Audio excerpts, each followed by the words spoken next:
Hi అందరికి నమస్కారం. మనిషి ఆశాజీవి. చిన్నప్పటి నుంచి మనము పిల్లలు అన్నం తినకపోయినా మారాం చేస్తున్నా మనం ఏం చెప్తాం?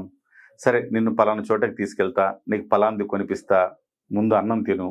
ఇట్లా మనం చెప్పి ఏదో ఒక ఆశ పెట్టి పిల్లల్ని మనము వాళ్ళ అన్నం తినిపించడము, లేకపోతే వాళ్ళని కామ్‌గా ఉంచడము, అల్లరి చేయకుండా ఉంచడము, లేకపోతే స్కూలుకి పంపించడము ఇవన్నీ చేస్తుంటాం. నువ్వు ఈరోజు స్కూలుకెళ్ళు, సాయంకాలం మనం సినిమాకెళ్దాం. ఈరోజు నువ్వు ఎగ్జామ్ బాగా రాయి, నిన్ను పలానా ఎగ్జిబిషన్‌కి తీసుకెళ్తా అని చెప్తూ ఉంటాం గదా! అంతా కూడా స్ఫూర్తి అనమాట. అంటే ఒక రకంగా ఆశ పెట్టడము, ఆశ నెరవేర్చడం. నీ చందమామను తీసుకొస్తానంటే అబద్ధం అది. కానీ మనకు అందుబాటులో ఉన్నవి. సో, 10థ్ క్లాస్‌లో నువ్వు బాగా చదివి మంచి ర్యాంక్ తెచ్చుకుంటే, నీకు ఫస్ట్ క్లాస్‌లో పాస్ అయితే సైకిల్ కొనిస్తా. ఇట్లా మనకు చాలా రోజుల నుంచి తల్లిదండ్రులు చెప్తూనే వస్తూ ఉంటారు. అది మరింత పెద్ద టార్గెట్ అయితే, ఆ టార్గెట్‌ని ఛేదించడానికి పెద్ద బహుమతే ఇవ్వాలి. అలాగా కొండల్ రెడ్డి అనే ఒక ప్రైవేట్ ఎంప్లాయీ తన కూతురికి ఇచ్చిన టాస్క్ ఏంటంటే, తన కూతురికి పెట్టిన ఆశ ఏంటంటే, నువ్వు ఇంటర్మీడియేట్‌లో నువ్వు ఎంసెట్‌లో ఏప్సెట్‌లో నువ్వు టాప్ ర్యాంక్ తెచ్చుకో. నీకు నేను చిరంజీవి గారిని చూపిస్తా. చిరంజీవి గారితో మాట్లాడిస్తా అని చెప్పేసి ఆశ పెట్టాడు. అది స్ఫూర్తి. ఎందుకంటే ఆయన కుమార్తె రిషి చిన్నప్పటి నుంచి చిరంజీవి గారంటే చాలా ఇష్టం. చిరంజీవి గారు తన జీవితంలో ఎలా అయితే కష్టపడి పైకొచ్చారో, అలా కూడా మనం కష్టపడి పైకి రావాలి. నిజమైన హీరో చిరంజీవి గారని తను చాలా సందర్భాల్లో తన నాన్నగారితో చెప్పింది. సో, నాన్నగారికి కూడా ఆయన కొండలరెడ్డి గారికి కూడా తెలుసు. చిరంజీవిని స్ఫూర్తిగా పెట్టుకుంది కాబట్టి ఖచ్చితంగా విజయం సాధిస్తుంది అన్న ఉద్దేశంతో నువ్వు ఏప్సెట్‌లో అంటే గతంలో అది ఎంసెట్ ఇప్పుడు ఈఏపీ సెట్ అనమాట తెలంగాణలో. సో, ఏప్సెట్‌లో నువ్వు గనక టాప్ ర్యాంక్ తెచ్చుకుంటే చిరంజీవి గారిని కలుపుతాను అని చెప్పేసి ఆయన మాటిచ్చారు. బహుశా ఆ క్షణంలో ఆయనకు కూడా తెలీదు నిజంగా నేను చిరంజీవి గారిని కలపగలుగుతానని. ఇంకొక విషయం కూడా ఆ క్షణంలో ఆయనకు కూడా తెలీదు నిజంగా రిషి నంబర్ 1 ర్యాంక్ తెచ్చుకుంటుందా అని. సో ఎలాగూ తెచ్చుకోదు, మనం ఎలాగూ కలపలేము అని బహుశా అనుకునే ఉంటాడాయన.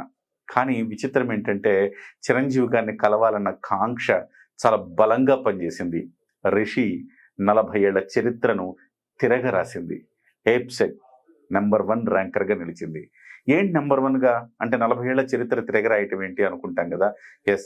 గతంలో అది 1986లో ఎంసెట్ స్టార్ట్ అయితే engineering and medical test and common entrance test అనమాట. అట్లా ఎంసెట్ 1986లో ప్రారంభమైంది తెలుగు రాష్ట్రాల్లో. అది కాస్త రాష్ట్రం విభజనకు గురైన తర్వాత ఏప్సెట్‌గా మారిందనమాట. సో, ఏప్సెట్‌లో తను నంబర్ 1 ర్యాంక్ సాధించింది. ఎందుకంటే 40 ఏళ్ల నుంచి అబ్బాయిలే నంబర్ 1 ర్యాంకర్లుగా నిలుస్తున్నారు.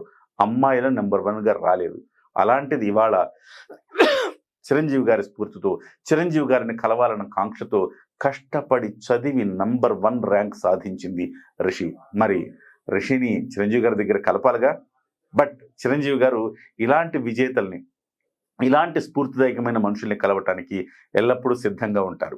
ఈ అంశం చిరంజీవి గారి దాకా వచ్చింది. చిరంజీవి గారు యెస్ తనని నేను కలుస్తానని చెప్పి చిరంజీవి గారు చెప్పటం, చిరంజీవి గారిని రిషి కలవటం, తన తల్లిదండ్రులు అలాగే తను చదివిన విద్యా సంస్థకు సంబంధించిన అధినేతలతో కలిసి వెళ్ళి చిరంజీవి గారిని కలిశారు.